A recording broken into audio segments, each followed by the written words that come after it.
Something catastrophic is unfolding beneath the surface of daily life in Iran's capital, and this time it is not driven by politics, protest, or foreign pressure. It is driven by something far more basic, far more unforgiving, and far more destabilizing: water.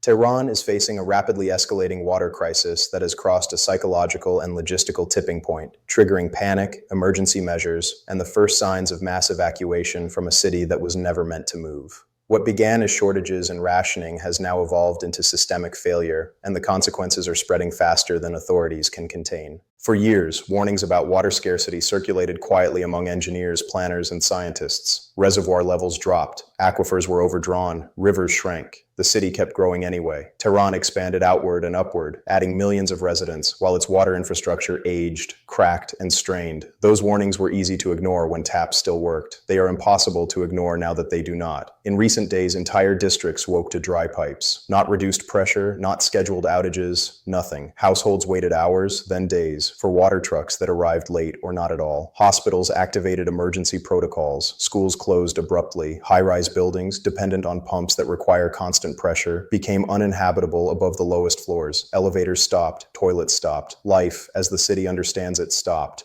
Panic spread not because people were thirsty, but because the failure felt permanent. Temporary hardship can be endured. Structural collapse cannot. When water disappears without a clear timeline for restoration, fear takes hold quickly. People begin to ask questions authorities cannot answer. How long will this last? Which areas will recover first? Who will be left behind? As the crisis deepened, traffic surged out of the city. Families packed cars with essentials and left for relatives' homes in surrounding provinces. Those without cars crowded bus terminals and informal transport hubs. Fuel stations saw long lines as people tried to secure a way out.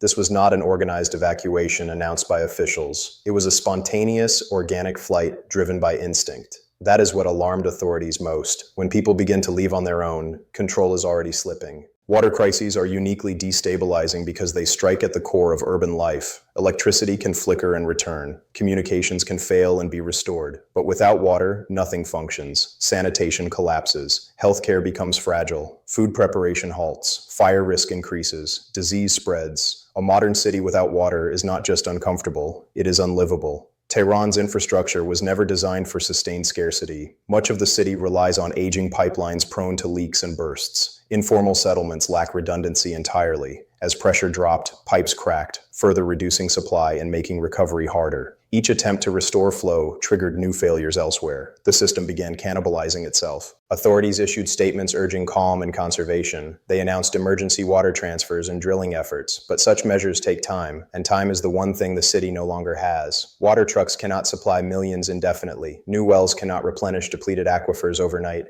Desalination is not an option inland. The gap between promises and reality widened by the hour. Public trust eroded quickly. When officials insist the situation is under control while taps remain dry, credibility evaporates. People stop listening. They start acting. Hoarding begins. Bottled water disappears from shelves. Prices spike.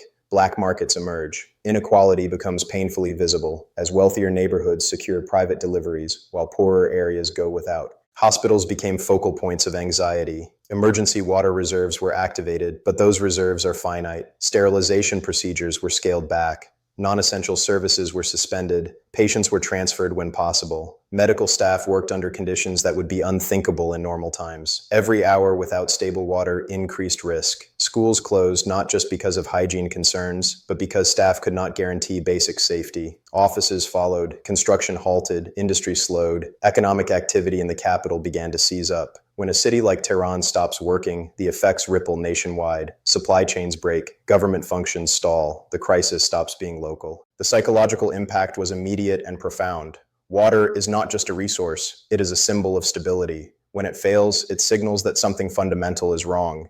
People who might tolerate political uncertainty or economic hardship struggle to cope with the absence of basic survival necessities. Anxiety turned to anger. Anger turned to fear. Fear turned to flight. Rumors spread faster than facts. Some claimed contamination. Others claimed sabotage.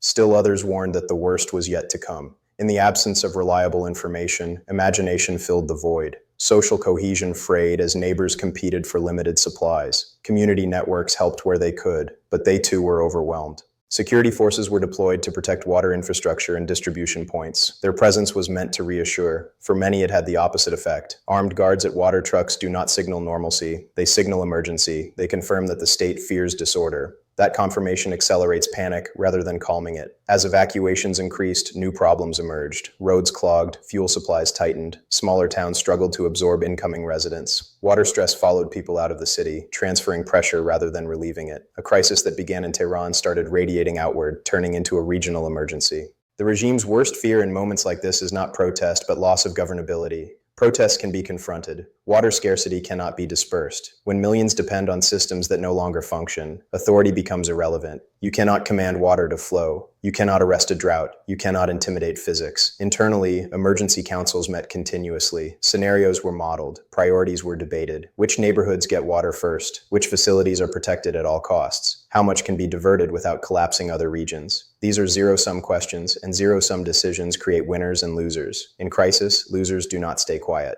Evacuation became the unspoken strategy. Officials did not announce it, but their actions suggested acceptance that the city could not sustain its full population under current conditions. Temporary relocation was encouraged quietly. Government offices prepared to operate remotely or from secondary locations. This was not abandonment, but it looked like it. Water crises exposed the fragility of urban concentration. Tehran grew faster than its environment could support. Climate patterns shifted, rainfall declined, snowpack diminished, consumption increased. Years of mismanagement compounded natural stress. The bill has now come due, and it is being paid all at once. For residents, the realization was brutal. This was not a temporary outage. It was a reckoning. People who had lived their entire lives assuming water would always be there confronted a future where that assumption no longer held. That psychological shock changes behavior permanently. Even if water returns, trust does not. Nightfall intensified fear.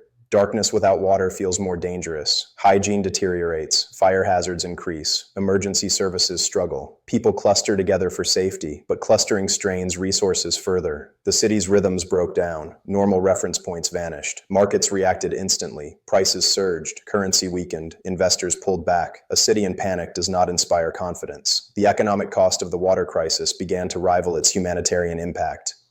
Businesses planned closures. Workers faced displacement. The crisis became multidimensional. There is no quick fix for this kind of emergency. Water systems take years to build and decades to manage responsibly. Once depleted, aquifers recover slowly, if at all. Climate trends suggest scarcity will worsen, not improve. Tehran is not just facing a bad season, it is facing a structural limit. This is why panic has taken hold. People sense that this is not a problem that will be solved by waiting. They sense that the city they know may no longer be viable in its current form. That realization triggers survival instincts that override loyalty, routine, and patience. Mass evacuation is not orderly. It is uneven, chaotic, and socially disruptive. Those with means leave first. Those without remain longest. Inequality deepens. Tension rises between those who can escape and those who cannot. Resentment builds, adding a volatile social layer to an already dangerous situation. The state attempts to project calm, but its tools are blunt against environmental collapse. Statements do not produce water. Security does not refill reservoirs. Authority does not reverse climate trends. In moments like this, power is measured not by force, but by competence, and competence is under question. As the crisis unfolds, the fear is not just about dehydration, it is about what comes next. Disease outbreaks, food shortages, unrest, permanent displacement. A capital city losing population at scale is not just a humanitarian issue, it is a political earthquake. Tehran has always been more than a city. It is the administrative heart, the economic engine, the symbolic center. When it panics, the entire country feels it. When it evacuates, the implications are national. For now, the exodus continues in fits and starts. Some leave, some wait, some hope for relief that may or may not come. Water trucks rumble through streets like lifelines, but they cannot sustain a metropolis. The silence of dry pipes speaks louder than any announcement. This is not the end of the crisis. It is the beginning of a new phase, a phase where environmental limits assert themselves with brutal clarity, where political narratives collapse under physical reality, where survival becomes the primary concern. Tehran is panicking because it understands what is at stake. Not just comfort, not just stability, but viability. A city without water cannot endure. And as the taps remain dry and the roads fill with those fleeing, one truth becomes unavoidable. The water crisis has transformed from a warning into a turning point, and the consequences will shape the country long after the immediate emergency passes.